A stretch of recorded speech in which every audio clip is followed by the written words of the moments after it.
आज़ाद कश्मीर में दवाइयों की, खुराक की और तेल की किल्लत हो रही है। इस हवाले से एक वीडियो है, मैंने अभी देखी। मैं वो वीडियो आपको भी दिखाता हूँ, आपके साथ शेयर करता हूँ। आप देखें, आपको आइडिया हो जाएगा किस तरीके से ज़्यादती की जा रही है आज़ाद कश्मीर में।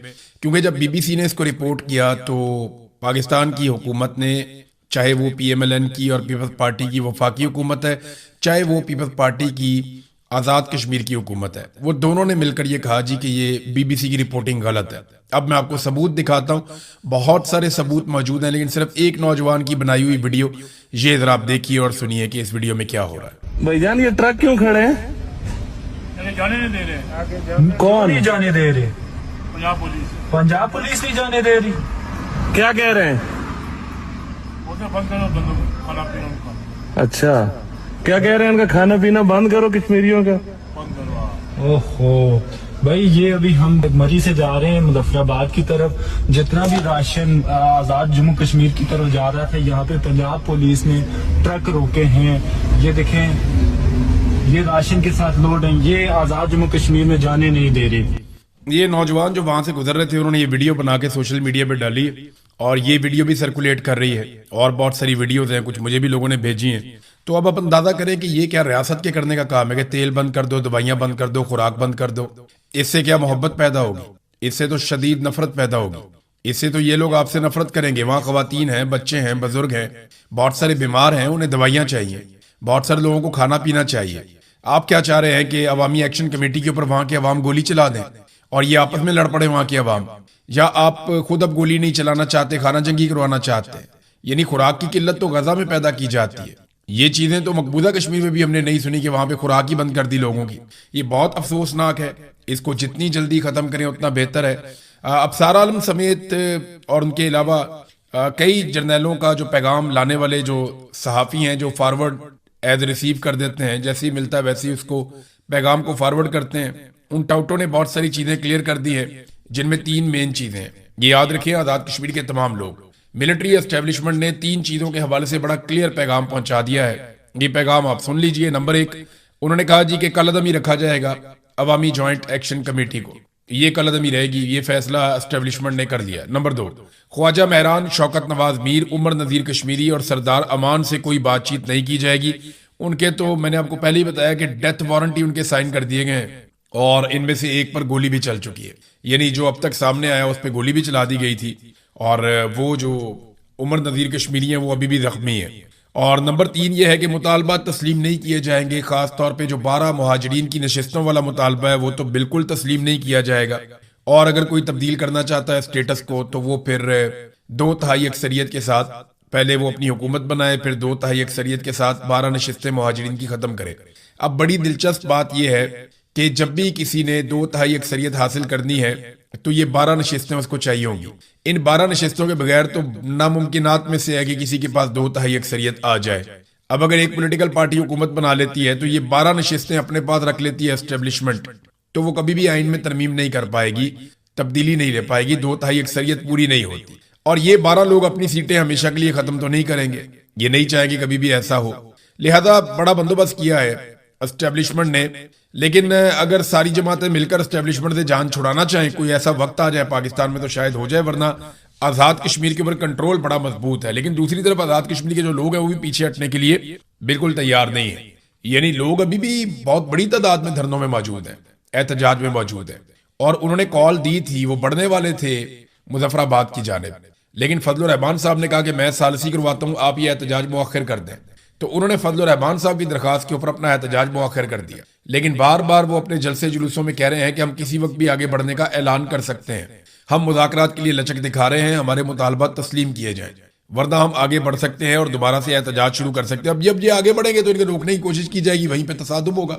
और जब तसादुम होगा तो दोनों तरफ का नुकसान होगा, क्योंकि आज़ाद कश्मीर की ट्रेन ऐसी है, वो लोग ऐसे हैं कि वो मुजामत करते हैं और मुजामत के अंदर फिर नुकसान होता है। तो इससे अगर बचना है तो आसान तरीका ये है कि समझदार लोगों को आज़ाद कश्मीर के लोगों के साथ बिठाया जाए, जिनका मुज़ाकरात में तजुर्बा है, जिनको समझ है, और मामले का कोई हल निकालने की कोशिश की जाए। शौकत नवाज मीर ने एक स्टेटमेंट जारी किया, उस स्टेटमेंट में आपके सामने रख देता हूँ। मैं आपके साथ हूँ, ना मैं गिरफ्तार हुआ और ना ही मैंने मैदान छोड़ा है। हालात और हिकमत अमली का तकाजा है कि कुछ अरसा आप लोगों से दूर रहूं, मगर मेरा दिल, मेरी सोच और मेरी जद्दोजहद आज भी आपके साथ है।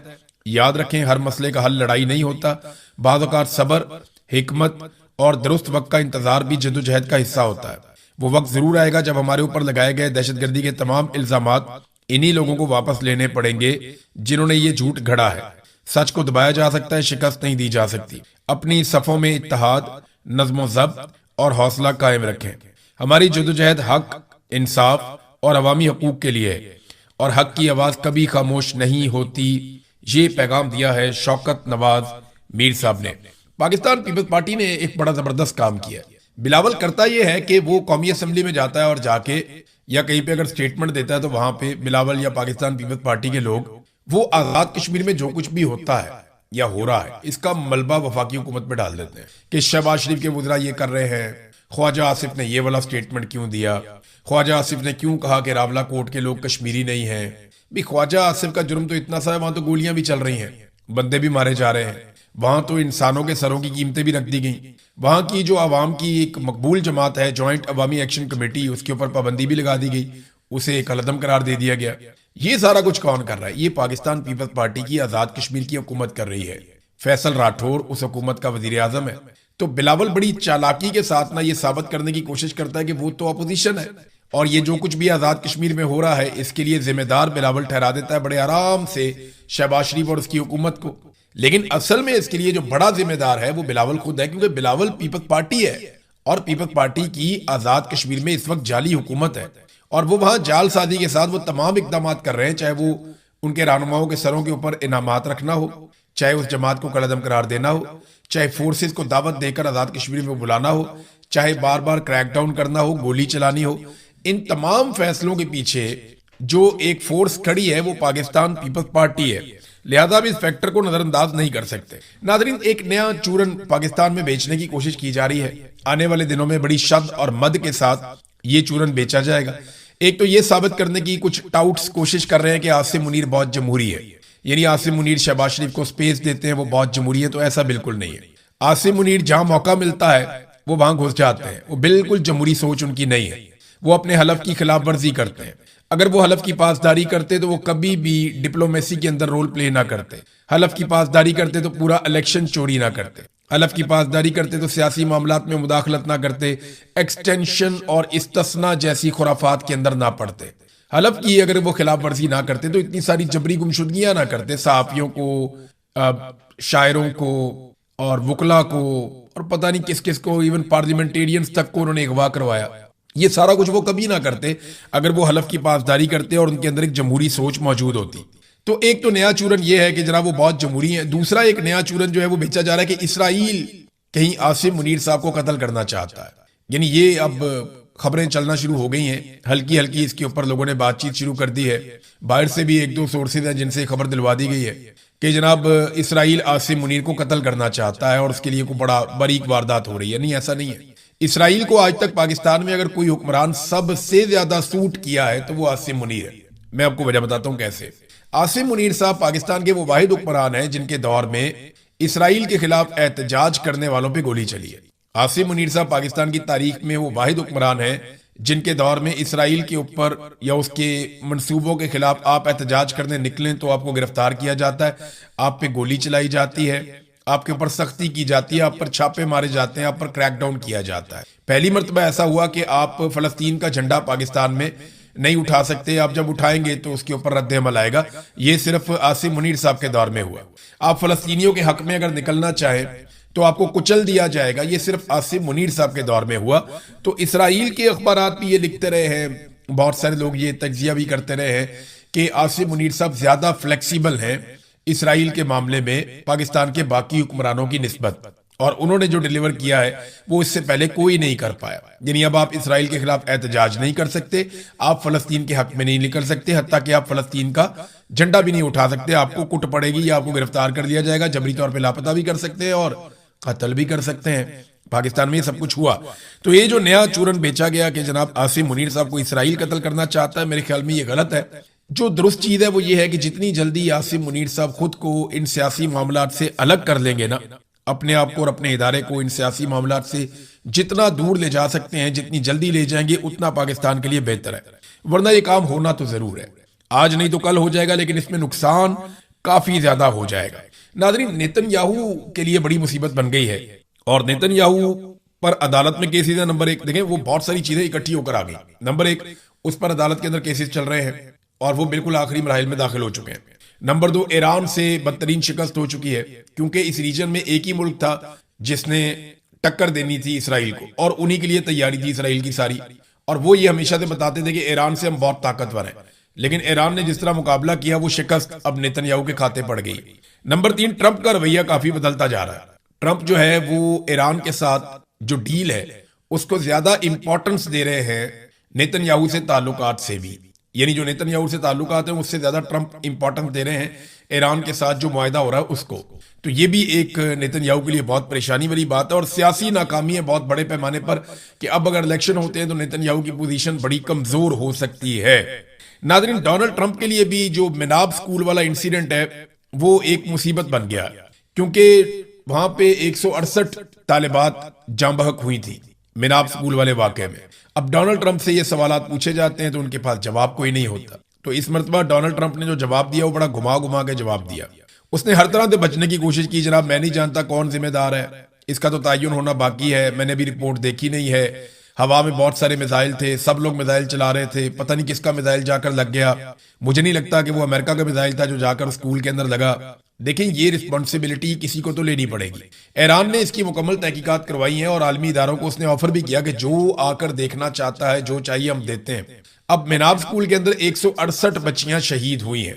ये इतना बड़ा इंसिडेंट है कि इसने पूरी दुनिया को हिलाकर रख दिया है। आज अगर डोनाल्ड ट्रंप इक्तदार में है तो शायद उसके खिलाफ कुछ ना हो सके, लेकिन कल जब डोनाल्ड ट्रंप इक्तदार में नहीं होगा तो उसे इस चीज का सामना तो करना पड़ेगा क्योंकि उसके फैसले के बाद ये अटैक किया गया और आर्मी चीफ तो हटा दिया गया है जिसके दौर में ये अटैक हुआ था। वो तो डोनाल्ड ट्रंप की हुकूमत ने, उसके वजीर दिफा ने, पीट हेग्सेथ ने खुद ही आर्मी चीफ हटा दिया, 10 के करीब जर्नैल और भी हटा दिए।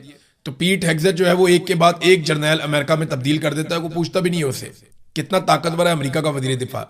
और एक हमारा वजीर दिफा है जिसकी ये हैसियत है कि उसको कोई भी फोन करके डांट देता है और उससे ट्वीट डिलीट करवा देता है। ये बड़ा अनफॉर्चुनेट है। वजीर दिफा की इतना थोड़ा बहुत हौसला हिम्मत तो होनी चाहिए, लेकिन पाकिस्तान में ऐसा सच है नहीं। नादरीन, मिनाब स्कूल का वाकया जो है वो डोनाल्ड ट्रंप के सामने आस्ता आस्ता आना शुरू हो गया। चंद चीजें जिनका डोनाल्ड ट्रंप को आने वाले इंतखाबात में सामना करना पड़ेगा क्योंकि मिड टर्म इलेक्शन नवंबर में अमेरिका में आएंगे।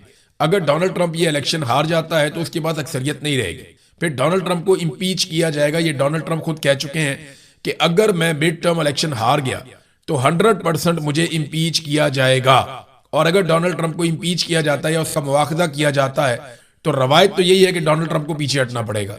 अब देखते हैं डोनाल्ड ट्रंप रवायत पूरी करते हैं या कंटिन्यू करते हैं, लेकिन वो एक इंतहाई कमजोर सदर होगा जो किसी किस्म की कोई कानून साजी नहीं कर पाएगा, किसी किस्म का कोई फैसला नहीं कर पाएगा। अगर वो नवंबर का इलेक्शन हार जाता है तो ये डोनाल्ड ट्रंप की इस वक्त सिचुएशन है। डोनाल्ड ट्रंप को जो सामना करना पड़ेगा, नंबर एक तो वो एप्स्टीन फाइल, ये सारा मामला अभी फाइलें तैयार है, एक एक चीज निकाली गई है, एक एक चीज की वीडियोस और डॉक्यूमेंट्रीज बन रही हैं और ये तमाम चीजें तैयार हो जाएंगी अगस्त और सितंबर तक। सितंबर अक्टूबर में ये पूरी कैंपेन एक लॉन्च की जाएगी और नवंबर में डोनाल्ड ट्रंप को इलेक्शन में शिकस्त दे दी जाएगी। जो प्लानिंग है डोनाल्ड ट्रंप के मुखालिफिन की वो है। तो एक तो एप्स्टीन फाइल का मामला है, दूसरा डोनाल्ड ट्रंप ने जो ईरान के साथ लड़ाई लड़ी, बेवकूफाना किस्म की एक शिकस्त अमेरिका को दिलवाई, अमेरिका के तमाम फौजी अड्डों को बहुत बड़ा नुकसान पहुंचा। अब वो कह रहे हैं कि 87 अरब डॉलर, 87 बिलियन यूएस डॉलर्स वो दिए जाएं, वो कांग्रेस हवाले करे पार्लियामेंट पेंटागन के, ताकि वो अपना नुकसान पूरा करे। अब ये भी डोनाल्ड ट्रंप ने ही कहा और बाकायदा पेंटागन ने इसकी डिमांड भी की। तो ये होगी दो चीजें। तीसरा, ये महंगाई जो बढ़ी है और डोनाल्ड ट्रंप के जो इकदामात हैं, जिस तरह उन्होंने अमेरिका को चलाया, उस पर भी लोग काफी नाराज हैं। चौथा, जो मुसलमानों का एक बहुत बड़ा वोट डोनाल्ड ट्रंप को मिला था, पाकिस्तानियों ने बहुत बड़ी कंपेन की थी कि इमरान खान को हर हाल में आजाद होना चाहिए। तो डोनाल्ड ट्रंप ने सबसे वादा किया था कि जनाब हम इमरान खान को इंसाफ दिलाएंगे और जुल्म और ज्यादती जो पाकिस्तान में हो रही है उसके खिलाफ बात करेंगे। लेकिन फिर फील्ड मार्शल डोनाल्ड ट्रंप के फेवरेट बन गए क्योंकि हुकूमत जो होती है आपके पास, तो आपके पास ऑफर करने के लिए बहुत कुछ होता है, बेशुमार चीजें होती हैं। पहले रोजाना खबर आती थी आज फलाना मिला डोनाल्ड ट्रंप को, आज फलाना मिला डोनाल्ड ट्रंप को। हमें फोन करके ओवरसीज बताते थे कि आज ट्रंप ने ये कह दिया, आज ट्रंप ने ये कह दिया। लेकिन फिर आप देखें जब ट्रंप को ऑफर्स मिली पाकिस्तान की जानिब से तो ट्रंप ने पैंतरा बदल दिया। वो फैक्टर भी नहीं। तो डोनाल्ड ट्रंप के लिए बहुत मुश्किल है नवंबर का इलेक्शन जीतना, या तो कोई बहुत बड़ा मुआवजा हो जाए तो वो इलेक्शन जीत जाए। नादरीन, वेनेजुएला में जो जलजला आया जिसके बारे में मैंने आपको अपने पिछले वीलॉग में बताया था, अभी तक जो लाशें मिली हैं वो 190 के करीब है। जो इब्तदाई तखमीने आए थे और फौरी तौर पर जो लोग माहिरीन है उन्होंने कहा था कि 10,000 से जायद और 1 लाख तक भी उन्होंने खदशे का इजहार किया था कि लोग जाँ बहक हो सकते हैं, लेकिन अभी वो उस तरह नहीं नुकसान हुआ, लेकिन नुकसान बड़े पैमाने पर हुआ है।